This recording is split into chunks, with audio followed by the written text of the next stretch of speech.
Welcome to The Magic of Payments by John Molina. In this ILP, I'll be discussing retail credit card processing and provide an overview of the details on how credit card processing works, a focus on security, as well as a look to the future of payments. Let's get started. First, let's overview the purpose. We're going to understand some of the key terms related to retail credit card processing, demystify some of the things in terms of how credit card processing works and what actually happens with your information. We'll also take a look at how the architecture of a credit and debit card is actually created. We're going to review some of the common security controls and gaps related to protecting your information from a credit card standpoint, as well as some of the future payments that are starting to emerge. Let's start with some of the key terms. Acquirer. This is a collection of services or a network which processes a transaction on behalf of a retail location or merchant, also known as the front-end processor or processor. In many cases, companies like McDonald's, Starbucks, Best Buy, they don't actually process their own cards. They hire a third party who has connections to major card issuers like Visa and MasterCard to process your credit card. Bank. We all know what a bank is.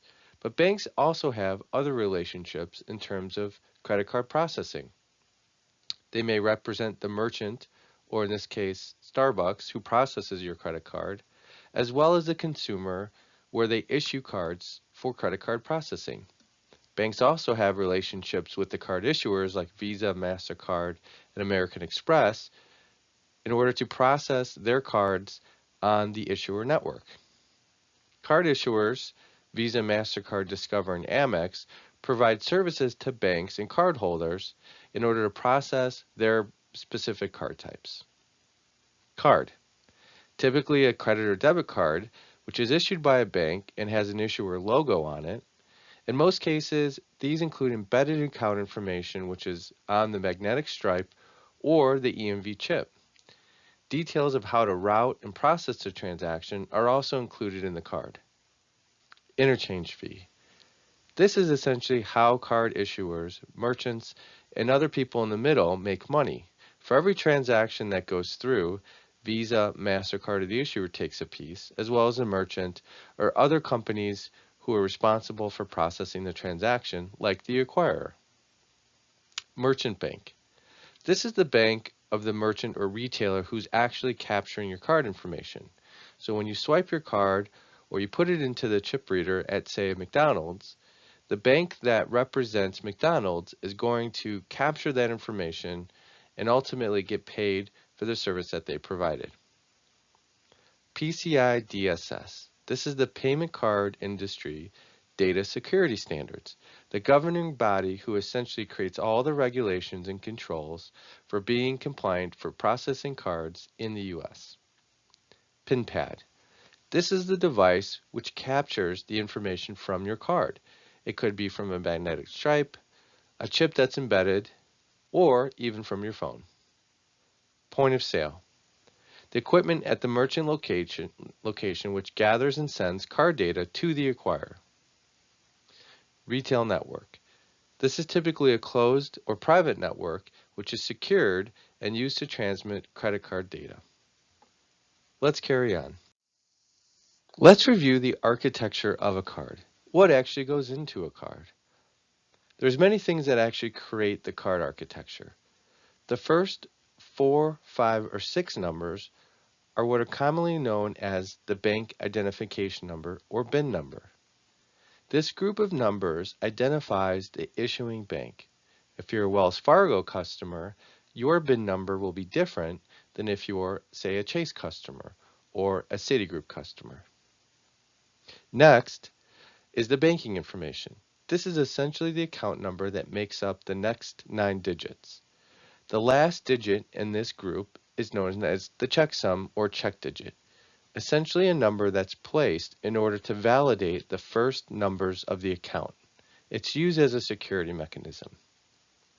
The CVV code or card verification code is a 3 or 4-digit number which is associated to the card and used as an additional check value during transaction processing. Oftentimes, you'll find this on the back of the card in the form of the 3-digit code. In the case of Amex cards, it will be on the front and is actually a 4-digit code. EMV chip. EMV Co. is a consortium made up of Europay, MasterCard, and Visa, and they set the standard for storing and securing cardholder information on a microprocessor which is embedded into credit and debit cards. Many of us in the US today have had reissued cards which include the EMV chip. Essentially a more secure way of processing cards, EMV allows more encryption and layered security to be included in the transaction, which makes it more difficult for hackers and would-be fraudsters to steal your information. Next, let's take a look at how a typical transaction works at most retail locations. First, the cashier at the location will total the transaction on the point of sale. Point of sale then sends information to the PIN pad, which prompts the consumer to either insert or swipe their card. Once the consumer completes the transaction, the PIN pad then prompts for information such as debit PIN entry, signature, or other validations required by the card. It's important to understand that the information that's read from the card is how the PIN pad knows what to prompt for. Once that part of the transaction is completed, the information is then transmitted over the retail network. Typically, this is a secured connection which either tokenizes, encrypts, or uses other mechanisms to secure the card information as it's transmitted over the network. The acquirer essentially acts as the air traffic controller. In most cases, acquirers are receiving millions of transactions a day with thousands per second. As the acquirer receives this transaction, it uses information transmitted such as the BIN number to decide and understand how to route the transaction. For example, if the card that the consumer swiped was Visa, the acquirer would know this, read the transaction from the information that was inserted as part of the transaction, and send it to the proper issuer. The same thing is true in most other card issuer cases such as MasterCard and American Express. Once the transaction is completed, settlement occurs and the merchant is reimbursed for the goods and services that were provided to the consumer. This typically happens on a daily basis. Now, let's switch gears a little bit and talk about how security is used to safeguard cardholder information. In order for merchants to stay PCI or payment card industry compliant, a number of safeguards and measures must be adhered to. PCI requires annual certification in order for merchants to be able to process most major credit cards. This means failure to go through a PCI certification on an annual basis could result in merchants not being able to process major cards like Visa or MasterCard. Depending upon the number of transactions that a merchant accepts, the level of complexity and controls required could vary. For example, a mom-and-pop business who only processes $10,000 worth of transactions a month has different requirements than a major merchant who, say, processes millions of dollars a month.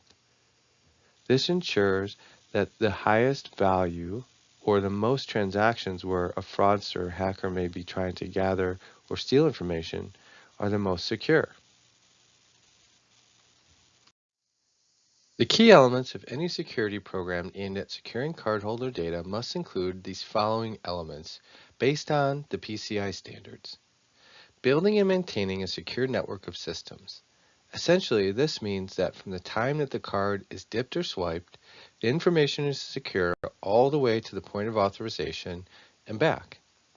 Things like firewalls, encryption, and VPN tunnels are used to secure data as it traverses the various networks required for authorization.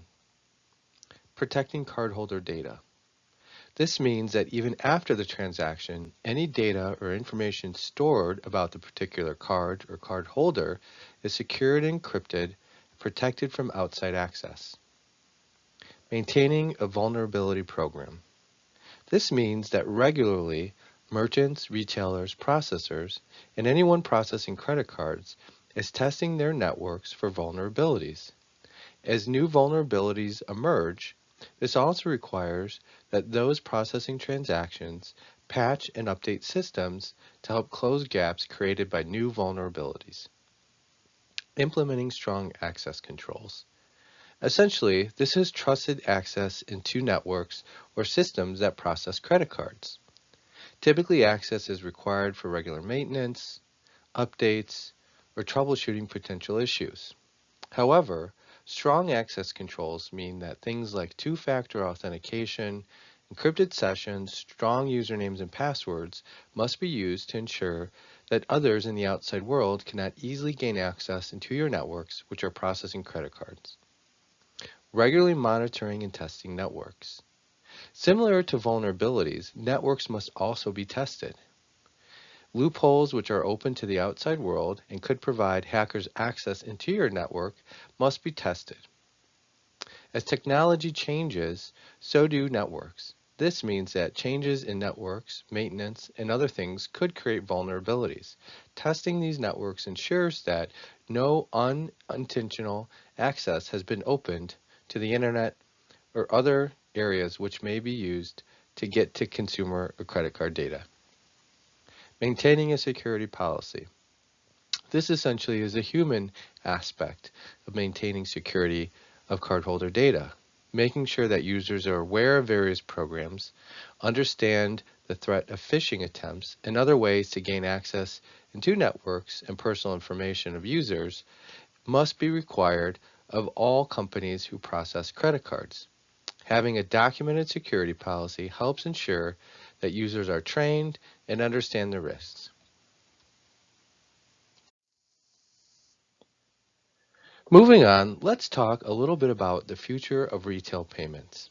Every day, technology continues to advance, and along with it, retail payments has continued to advance the way that cards and information can be used to pay for goods and services. Most recently, the advent of things like Apple Pay, Samsung Pay, and Google Pay, known as native wallets, are a trend in consumer transaction processing. Essentially, card information is stored as part of a device. The device in this case is your mobile phone. Other forms of payments are also on the rise. Known as peer-to-peer payments, things like Zelle and Chase Pay are used to transfer money instantly between two bank holder accounts without ever having swiped a credit card. Additionally, other types of currencies are also on the rise. Bitcoin and other what we call cryptocurrencies are used now to pay for goods and services. Let's take a look at how a native wallet, or in this case, an Apple Pay transaction, actually works. First, a user must set up Apple Pay on their phone.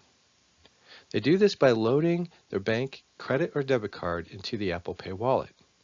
When this is done, the bank will send a token which is stored in the phone, which is known as the device account number or DAN number. The DAN number takes the place of the traditional credit or debit card number used in a normal swipe or dip transaction. When the user wants to run a transaction, they hold their phone near the PIN pad or POS terminal. The PIN pad or POS terminal is equipped with technology known as NFC, or Near Field Communication. This essentially allows the PIN pad to talk wirelessly to the phone and send a signal looking for the device account information. Once the transaction is started, the NFC establishes communication to the Apple Pay wallet, and the token is captured. Once the PIN pad or POS terminal captures the token is then sent to the authorizer or issuer.